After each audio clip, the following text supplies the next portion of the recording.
Hey, what's up, you guys? I just wanted to record a video talking about the Malazan books and what you might want to know before starting them, since it is a very intimidating series for a lot of people. Now, you might want to strap in because this will probably be a long video. I have like 9 pages of notes here, so yeah. Now, the Malazan Book of the Fallen is a 10-book epic fantasy series written by Canadian author Stephen Erickson, and the Malazan world came about when he and his college roommate Ian Cameron Esselmont decided to create a tabletop RPG that they played with their friends while studying to become archaeologists and anthropologists. Esselmont has also written 9 books in the Malazan world, 6 of them kind of concurrently with the main 10-book Malazan series, and 3 more that are a prequel detailing the founding of the Empire, which I'm going to talk about in just a second. So, Stephen Erickson's education definitely shows in how he wrote this book. He is a super smart man with a really deep understanding of civilization, human history, culture, just humanity in general. He's really wise and he pours all of that into these books. And it makes them very immersive because the world is just so real. He has covered everything. So I think that there are 3 topics that I should cover in this video. The first being history, the second being the magic system, and the third being the races. Since this is going to be a long video, if you need to bail at some point, I recommend at least sticking around for the first 2 parts. The Malazan world is super old, just like our own, and it has 9 different continents that are inhabited by a variety of humanoid races, as well as one very inhuman race. So we're going to go back a little bit to 300,000 years ago. Back then, there was a race called the Imas. The Imas were Neanderthal cavemen, essentially, and they were at war with another race, the Jagut. They were losing this war very badly, and so in order to fight back, they decided to perform a ritual severing themselves from life and becoming undead warriors that have the ability to fall to dust in order to travel and avoid blows. The Imas that weren't part of this ritual went on to breed with humans and develop and become the modern day people that we have in this book. The Malazan Empire is 105 years old. It was founded in 1158 Burn Sleep, which is the calendar system, by Emperor Kellenved and his friend Dancer and Assassin. The 2 of them wound up in Malaz City on Malaz Island, and they recruited some people into their organization, their criminal organization, really. And with their help, they were able to conquer the pirate haven of Malaz Island. And from there, they recruited a bunch more people into their organization and were able to later expand onto the continent of Guantali. Now, Emperor Kellenved, as a mage, found and occupied something called the First Throne of the Mas, the undead warriors that I mentioned earlier. And by occupying that throne, he was able to come to an understanding with them and command them to materialize in the middle of the very powerful free city of Liheng and slaughter its people. And they were able to depose the protectress of the city, and he won the city that way. Now, the rest of the continent was super uneasy with the massive amount of power these 20 must provided Kellenved, and they really had no defense against them. So, with that fear and a lot more manipulation, he was able to conquer the entire continent of Guantali. From there, the Emperor began to expand into other continents. To their north is 7 cities, to the northeast is Genevakis, and south of them is Coral, in which the Malazan Empire is kind of just making some footholds. Now, in this world, mages and other powerful people are very long-lived, and so Emperor Kellenved and Dancer and everyone, they were all running the show for this whole time up until 8 years ago, in which Dancer and Kellenved both disappeared / were murdered, question mark. Now, if Kellenved's right-hand man was Dancer, Surly was his left, and Surly ascended to the throne took over running the empire and became known as Empress Lysine. Under Lysine's rule, the empire is ruled well, but with a lot of fear, as nobles are called. Claw, very scary assassin mages, are dispatched to slaughter temples of problematic religions, and the wars are waged. The empire has slowly been conquering Genevacus to the northeast, and they have, at this point, conquered all but two cities, the free cities of Pale and Darujistan. The Malazans have laid siege to Pale and have been surrounding it for quite some time when the story starts. Some of the forces that oppose the Malazans are the Crimson Guard, a very elite mercenary company, Animander Rake, the Tistandi Lord of Moonspawn, a gigantic floating mountain of a fortress, and the literal Son of Darkness, and his longtime friend, the warlord Caladan Brood. Now, Moonspawn has been hovering over Pale for this whole siege, and so the Malazans force the issue, and at the beginning of the book, there's a sorcerer's battle between the Malazan forces and Animander Rake. Now, the Malazans win this battle. They damage Moonspawn enough that as it's raining chunks down onto the city below it, it has to flee and recover. The Malazans, however, took super heavy losses during this battle, and it seems like some of these losses might have come from their own side, which is one of the mysteries that we're following in the story. For one of the other mysteries, we got to go back in time a little bit to the prologue. Back on the continent of Pontali in the province of Ditko there is a small fishing village that is massacred by hounds of shadow. Overseeing this massacre are two gods, Shadow Throne and Cotillion, patron god of assassins, also known as the Rope. Now, the sole survivor of this massacre is a young fisher girl, and she's promptly possessed by a Cotillion, and she later ends up in the army besieging Pale. The adjunct to the Empress is the second highest ranked person in the Malazan Empire, and her name is Lorne, and she's recruited a young nobleman and military officer named Ganos Perrin. The two of them are on the trail of whatever caused this massacre, and that also draws them to Pale and the Malazan army. Within the army, there's an elite group of soldiers known as the Bridge Burners. They are kind of legends to the other soldiers. They were nearly wiped out during the siege of Pale as they were tunneling under the city, since they are sappers or saboteurs. The bridge burners that are remaining are some of the people that we follow in this book. One of the squads of bridge burners, led by Sergeant Whiskey Jack, is dispatched with infiltrating the last free city, Darujistan, sabotaging it from the inside and allowing the Malazans to just kind of waltz right in and solidify their hold on the continent, with Darujistan finally under their yoke. Within Darujistan, there is a young thief named Crocus, and we also follow him as he discovers a coin that seems to be tied to the gods of chance, Oban. And we follow what that gets him into, as well as some of the occupants of the Phoenix Inn at which he hangs out. So the perspectives we follow are Lorne, Perrin, Whiskey Jack, Sori, the young fisher girl that's possessed by Cotillion, and Crocus, and I believe that's all. So 5 mostly are who we're focusing on, but there are tons of characters, honestly. That's definitely a lot to take in, but now we're going to move on to the magic system. The magic system relies on what are called warrens. It's a soft-ish magic system. Actually, it's pretty soft. But the warrens were created a long, long time ago by an elder god named Cruel. Cruel opened his veins to create paths through chaos, and each of these paths is tied to a specific element.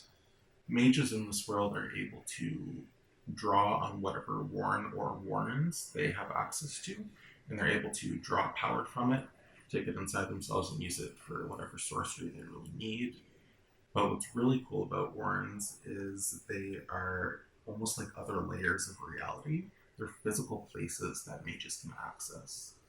And so a mage can open a portal into their warren, take whoever they want with them if they need to, and travel very quickly that way.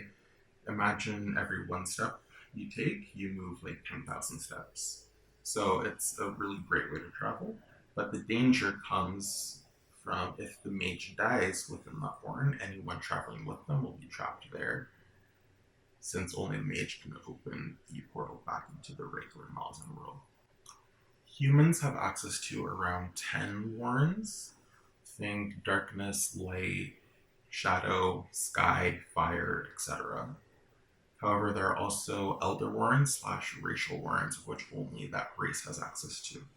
Humans, for example, have access to Rashan, the Warren of Darkness, but Rashan is actually a child of the elder warren Kuralt Galain, of which only the Tistandi have access to.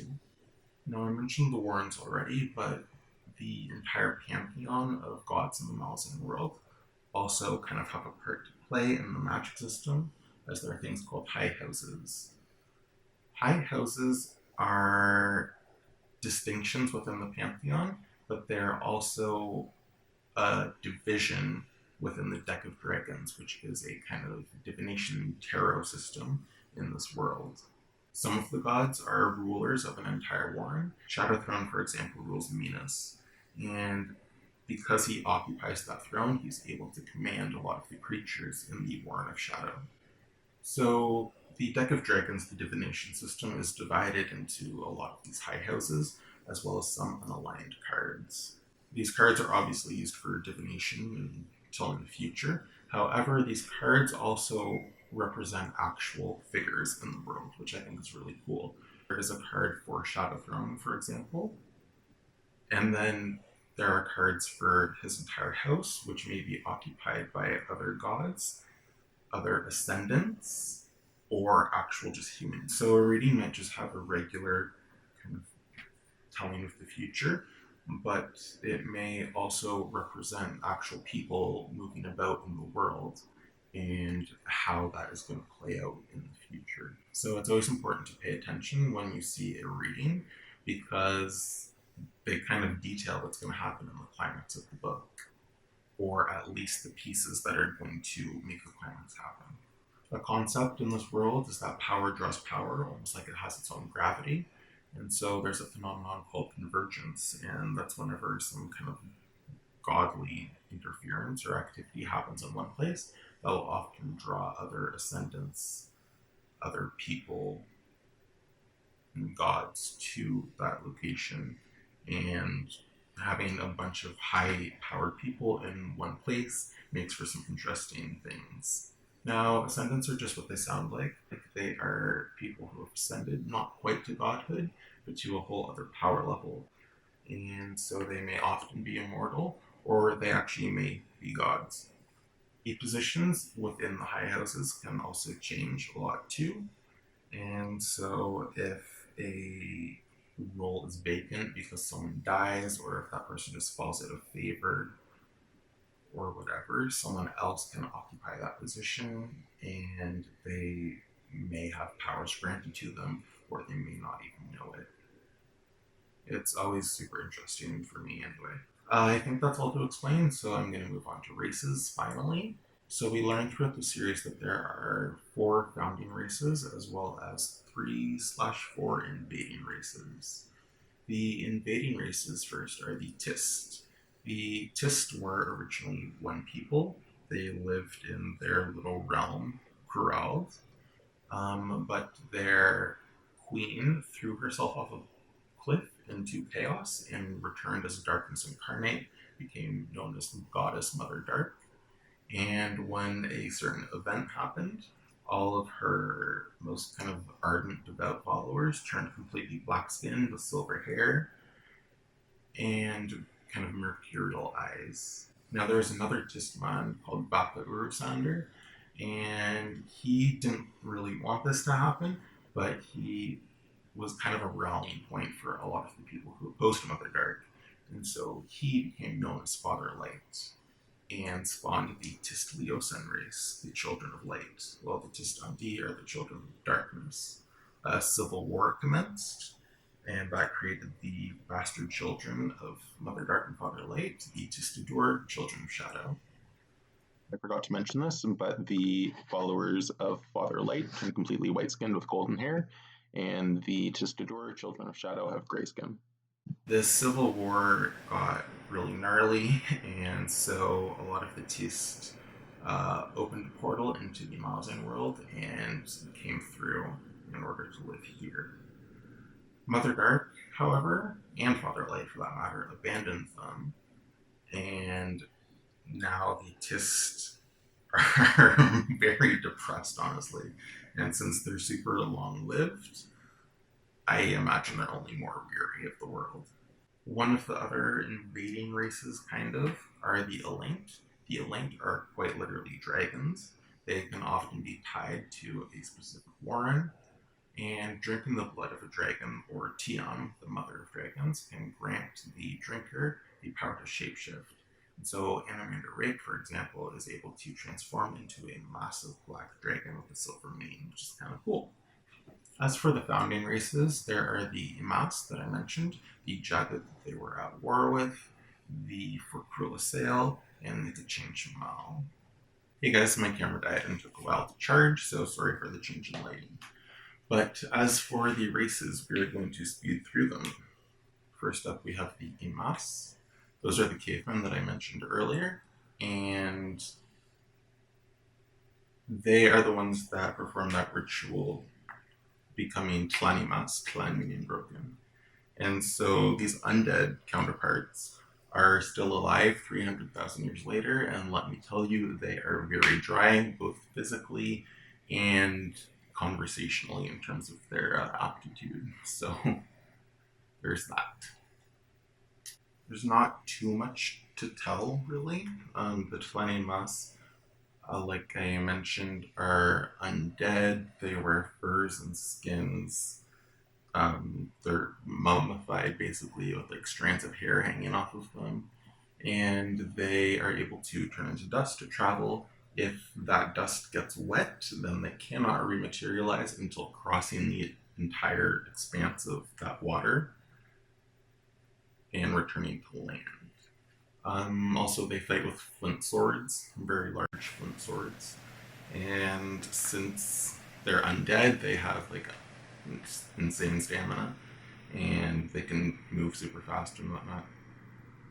They have access to the Elder Warren of Tilan, the Warren of Fire. Then we have the Jagat. They are tall, I think like 8 feet, with green olive skin and tusks. They were at war with the Yamas, who declared a war of extermination upon them, and the Jagat actually did a very good job policing their tyrants, the people who rose up among them and enslaved the Yamas. But the Yamas don't really see that distinction and decided to completely destroy their entire race. And so, even to this day, 300,000 years later, after the Jagat completely dispensed with civilization and became solitary, and they just wander alone, even to this day, when a Tlanimas senses a Jagat, they will hunt it to extinction. The Jagat have access to Omtospelak, and that is the Warren of Ice. Next up, we have the Forkrul Assail, and the Assail are very tall, bone white skinned humanoids with a bunch of extra joints. They are like double jointed in all their joints, and they have an extra joint here and in their legs, and they have like hinged sternums and whatnot. And so it makes them really, really hard to fight because their movements are incredibly unpredictable, as they can move in like any which way, really. For Cruel Assail have a big kink for justice. They often act as like arbiters and adjudicators in situations, but nobody really wants that because their form of justice usually ends up murdering everybody involved in the situation. And they're not very big in the series until later on. I think you first meet one in book 4 when Karsa frees one, but they become a very big deal endgame. And last up, we have the Kachin Shamal. The Kachin Shamal are quite literally super intelligent dinosaurs. They build lots of mechanisms, and they're actually the creators of the Sky Keeps, of which Moonspawn is one of the giant floating mountain fortresses. The Kachin Shamal are actually mostly extinct. The Tist Undi declared war on them and wiped them out. And so there's only really a pocket or two of them remaining in the world. And most of the ones that you see in the beginning are undead in book three. The Gacheng live in colonies controlled by a matron that's basically like the queen of a beehive. And so they start as these kind of drones that just do like drudgery as tasks. And then when the need arises, they transform into one of various types. There are hell hunters, for example, that we see the most of. There are Shigal assassins, sentinels, Vegoth, etc. But yeah, you'll mostly see the kill hunters, and they are dinosaurs that quite literally have swords for hands. I'm not joking. They have swords for hands. The Kachanchmal have access to the Warren of Kashan, and that is the Warren of Sounds that can bend reality.